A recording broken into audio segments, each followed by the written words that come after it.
Steph Curry is now sitting, ready to address the media. Let's listen in. Like physically, were there any hiccups, or was everything pretty smooth out there for you? Everything was smooth for the most part. Just understanding. It was nice to get back out there. It was nice to feel a playoff vibe again, and obviously it's different, coming off the bench and trying to make the most of the minutes that are appropriate right now, and had to kind of control the adrenaline for those first 6 minutes until I got out there, and everything went fine. And, obviously watching JP do what he did, Draymond bringing the energy, defensive presence, just IQ, Clay getting off to a great start. And then, everybody else stepping up and playing an amazing game. It was nice to just be out there with my guys and step in the right direction. Can you take us through the decision to come off the bench, and do you expect that to continue into game two? I have no expectations on what's next. We're always trying to figure this out because this is kind of a tough situation to deal with in terms of the quick ramp up that I've had, and and this is the playoff type intensity and atmosphere. But I learned a lot just from even just watching Clay's come back, knowing there's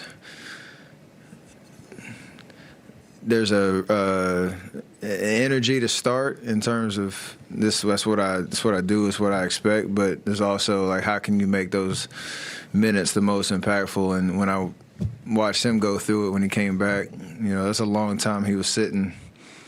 The end of the first and most of the second, and you're trying to find a rhythm. So I want to play kind of, I guess, a constant pace throughout the game, and knowing what my allotment was, that coming off the bench and playing those 6 minutes to end every quarter was probably the right move.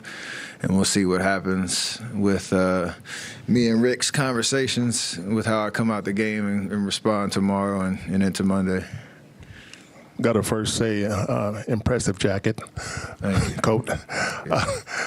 Are you able to visualize the potential for the three-guard lineup when you guys are out there with Wiggs and Draymond, and just how good it might be able to be?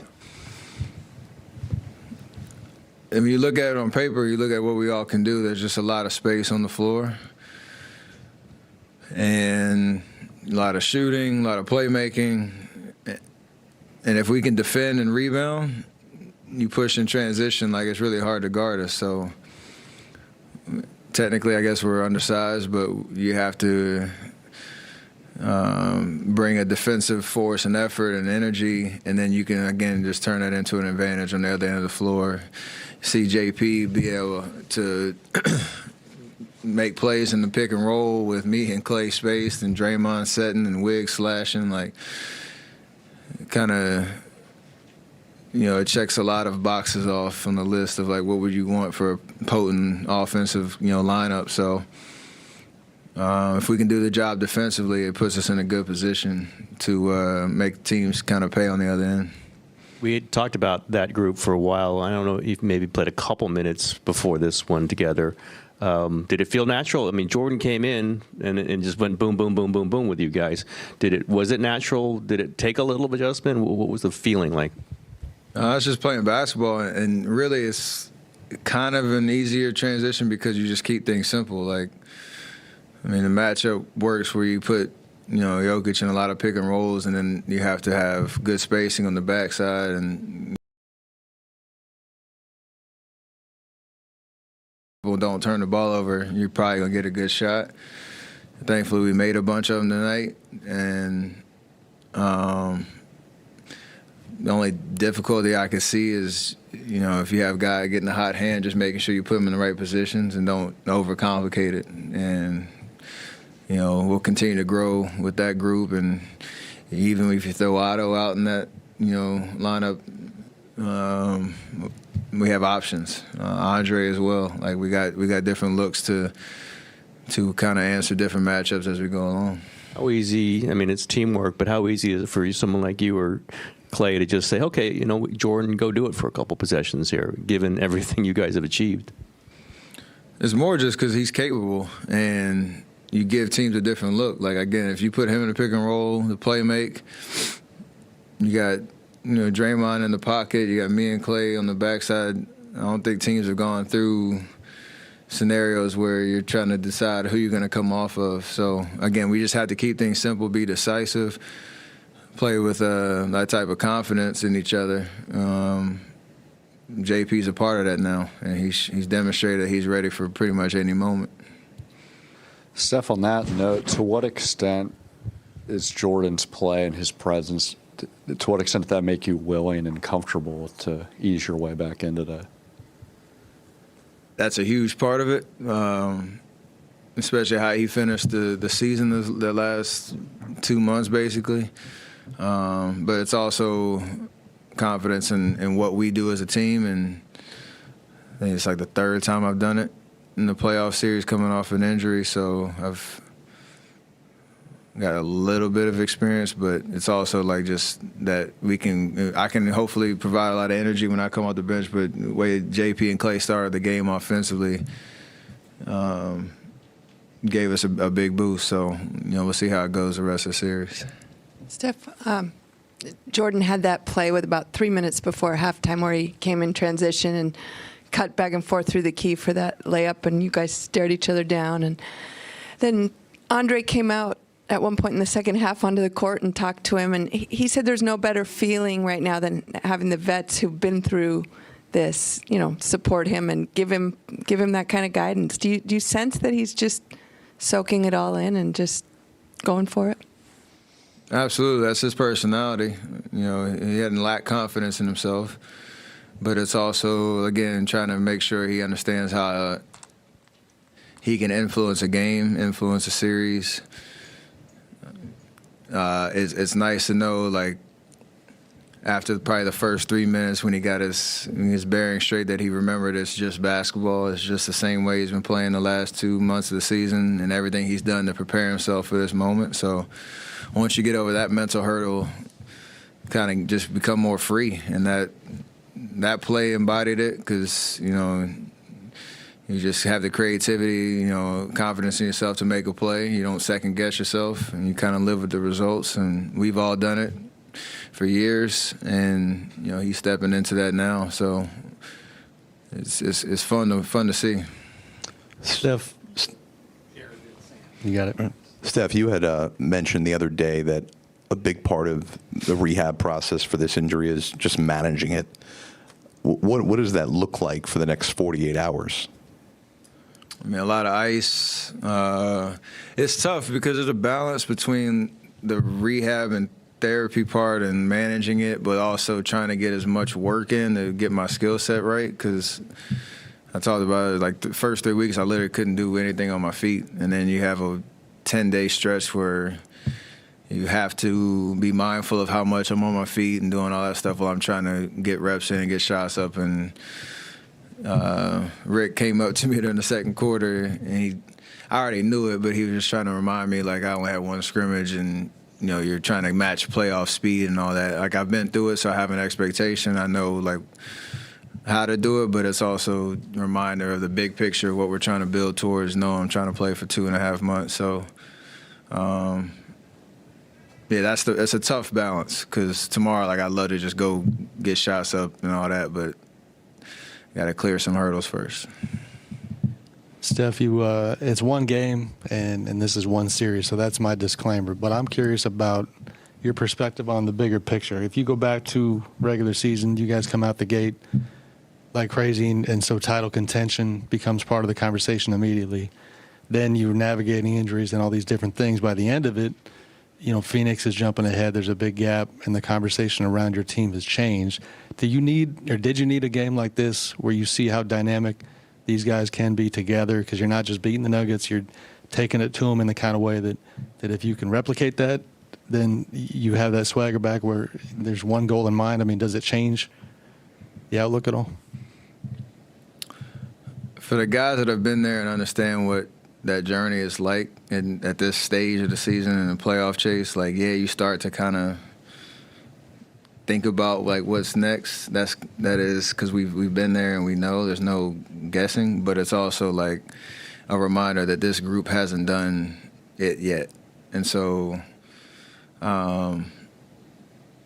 no conversation in the locker room or in our practices, our preparation is about anything other than how do you win game one, how do you win game two coming up Monday, and then take it from there.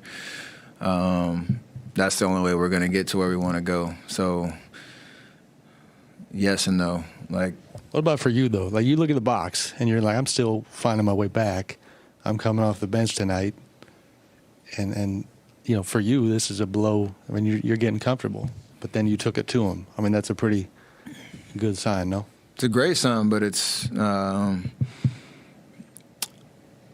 if you look at years past in our runs, even from 2015, you know, that first year, like, we swept New Orleans, and then we were down 2-1 the next series and had to, you know, face a little adversity. So you know that's coming at some point. And how we'll respond, we'll see. But right now, it's just literally about, I guess, yeah, to your point, taking that confidence from game one. How do you, you know, double down on that next game? You know, find kind of your niche plays, your go-tos, pet plays that you want to form an identity around, whatever lineups are going to be the most potent, and then hopefully when you look up, you got 4 wins in this first round, and you're starting to go back to the drawing board and understand the challenge only gets harder. So, yeah, there's a good energy and a good belief in what we're doing and that we can be that team, and it's not just talk, but at the same time, this team hasn't done it yet, so we can't get too ahead of ourselves. Steph, do you ever, in a defensive matchup, worry about if Draymond can handle it? Oh, never. His IQ is crazy just in terms of like being able to make those adjustments based on who he's guarding, what challenge it is. And he's just always in the mix. So, you know, he don't have to prove, you know, who he is anymore, but he continues to go out and impact the game. You know, past, like, the eye test is crazy when you watch him where he's at on the floor, looking overmatched against Jokic in a post-up situation. Like, he finds a way to just make his presence felt. So it's great to see him peaking at the right time after all he's been through this season. You've obviously had a front row seat the last month and a half to Jordan's, I guess, surge, especially with the stuff he's been doing with Draymond, the DHOs. Are you ever like, kind of looks like me out there a little bit? Well, yeah, because our system, it's predicated on ball movement and player movement and everybody being in sync. And, you know, Draymond's obviously talked about his defensive IQ, his offensive IQ as a playmaker. Depending on how guys are guarding him, he makes sure to get everybody involved. And there's some patterns that JP's figured out that make the game a little bit easier.